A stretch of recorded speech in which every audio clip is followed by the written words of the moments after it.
madilim pa po at sisimula na huli tayo sa umaga. At nagpapasalamat po tayo sa panahong ito, sa pag-iingat po sa atin ng Diyos sa magdamag at sa panibagong pagpapatuloy ng buhay. Salamat po sa Kanya at sa adventure po natin sa ngayon. Pakisuyo po na samahan niyo po kami at sana po ay pare-parehas tayo magtamo ng pagpapala. Ayan. At ang pagpapala pong laan ng Diyos ay sana naman po ay maging sagana sa atin sa araw na ito.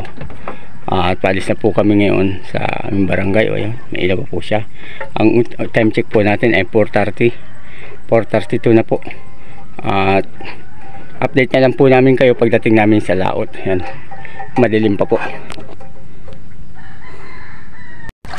Dito na po kami sa area at medyo wala pa pong sibad. Sana po ay magkaroon po ng pagpapala tayo dito. Kawas-wasin pa ubit, kaunti pa. Diyan na tayo sa may ano yan, kaltik, para magbarwad tayo ng kaunti pa dyan at tayo yung pinaka tayo dyan ng isda. Bait.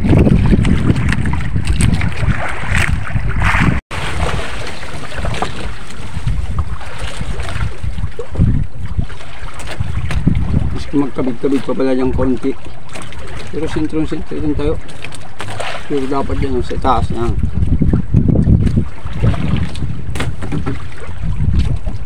Hirap yata makapang mo wala pang sibad.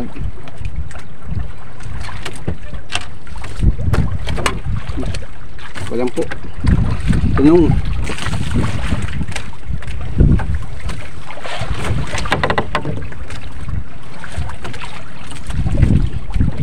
Darating din yung dalagang bukid na yan.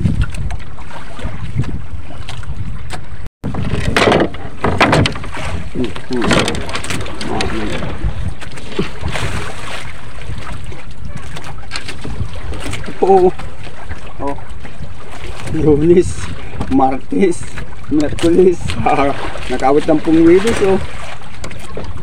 Apat, alpas pa yung isa. Natsaga-tsagaan muna po natin ito. Maka po mamaya ay yung bilaso na ang dumating. Ang tabay naman.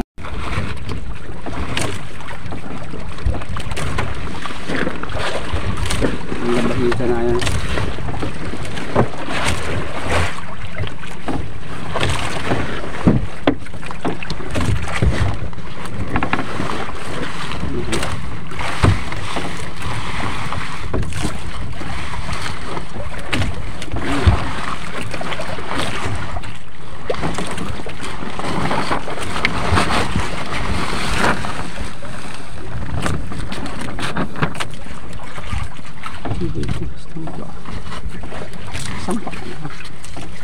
Makita ka na ng madlang pilpol.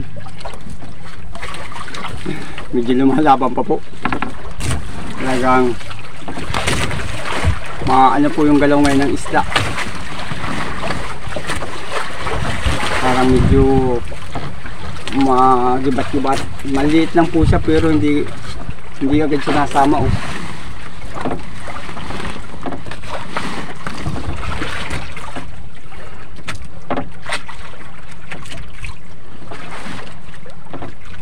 7:30 na po.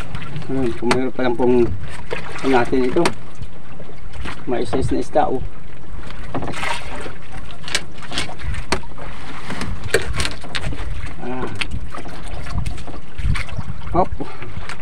Laki po talaga ng labahita. Napakasarap po nito.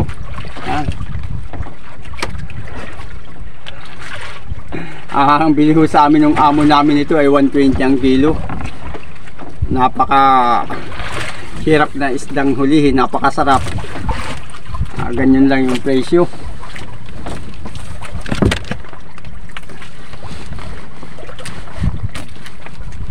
At yung laot ko po dito, halos nalugi pa po kami ng mahigit na 20 pesos. Kala ko po ay aabot na sa makakapambigas kami. medyo nasasalista po yung presyo sa amin ng isda.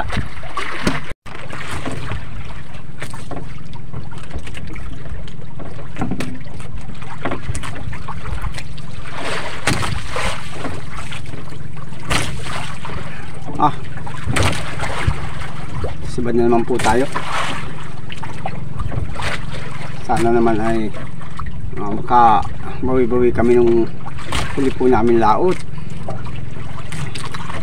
Pagbigyan naman kami Lord na makaayos sa isang huli.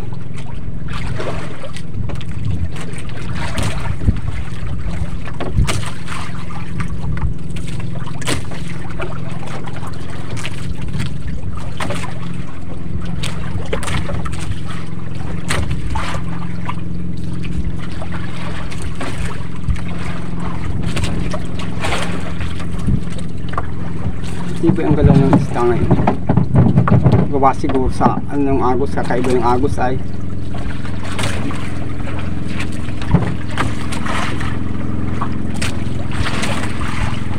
aba, maganda naman po sana at medyo malaki-laki yung alabahita.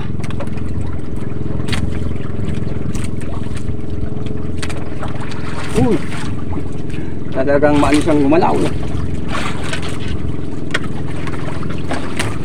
Oo. Thank you Lord.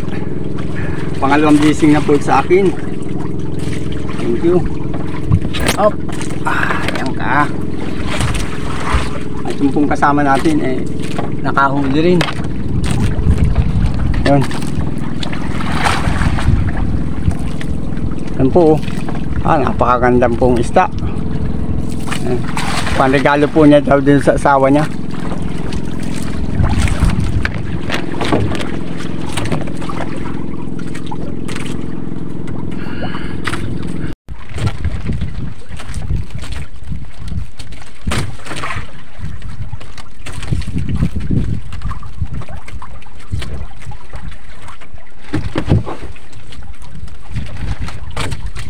Nakasibad na naman po tayo.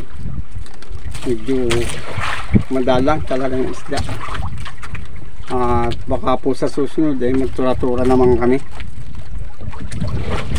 Tatapusin lang po namin yung binili namin alamang siguro. Baka magpugitan naman kami. Pero kahit paano naman po may isda po. Ang problema nga lang po talagang medyo madalang. Ito yung bilason. Bilason. Napakataba at napakasarap na bilason. 180 sa amo ang kilo. Ang presyo 180, sariwan sariwa.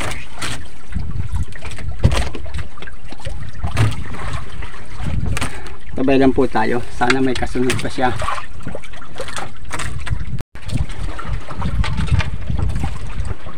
Ibang klase baga Ibang klase. Tanga naman sasang.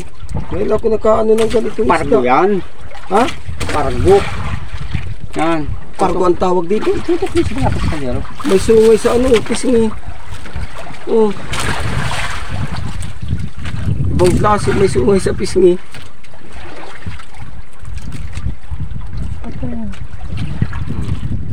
Kaya yata yan. Kanyang bagapayog lang ng isda. Yan po.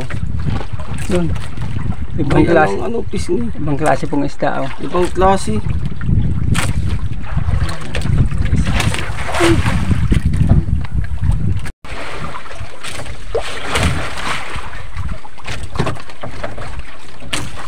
Tayo naman na po tayo nakakakita ng isda. Ang time temp po natin alas 10 na. Ang isda pa lang po namin ay 4 pa lang pong peraso maliban po dun sa mga pinangulam. Siguro po ito yung panlima. Ayan oh.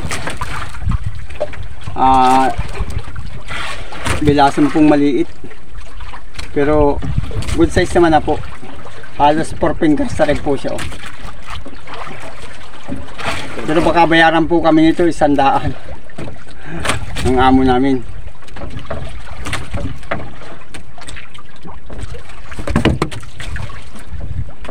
Maunang tao pa yung amo namin ay.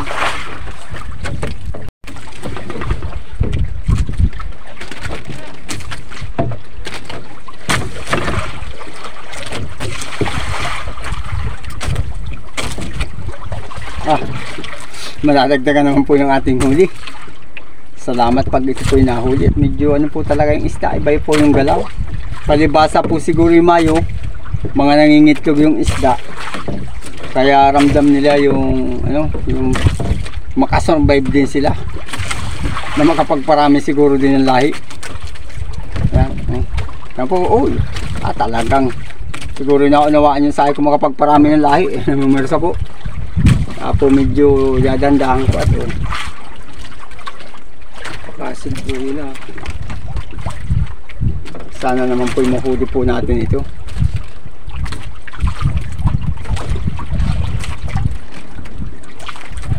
Yung pusuno hindi po namin natatamaan.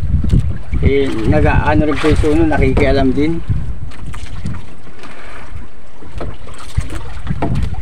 Uy, naman. Talaga pong iba po yung galaw ng isda, talaga gusto nilang yung makatakas.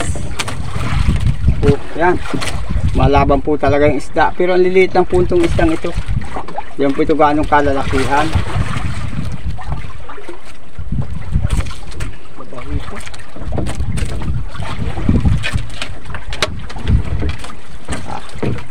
Talagang basta po pipilig at pipilig. Ayan po, 120 ang kilo dun po sa aming amo. Yung lalapad pong ito 120 lang yan.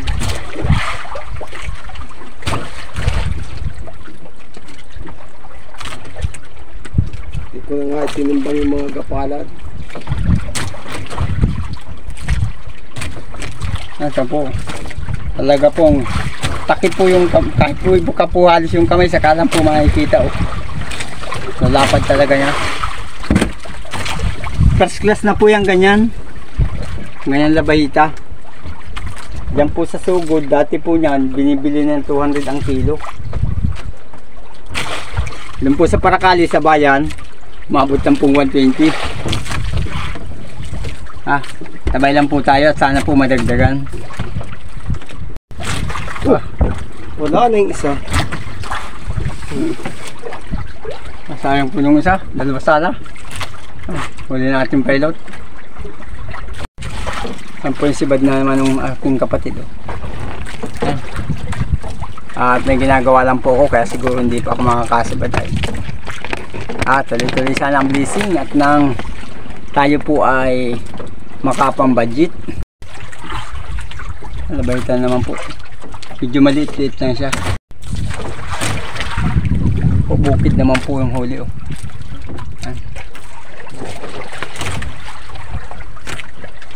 Kakaalpas pa ay.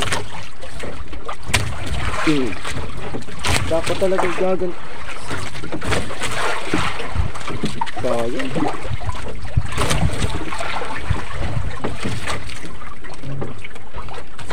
Thank you po. Inabot ito sa akin.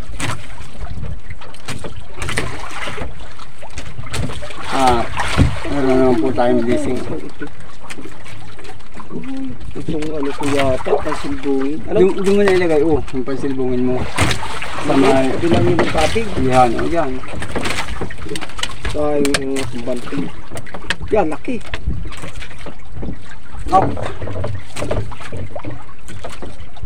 Malaki daw po, sabi ng ating kasama. Ayan. Talaga pong jumbo. Jumbo si 120 ang kilo. Nalagabog sa bangka. Thank you Lord, salamat po. Tabay lang po tayo. Ito po yung huli nating kapatid.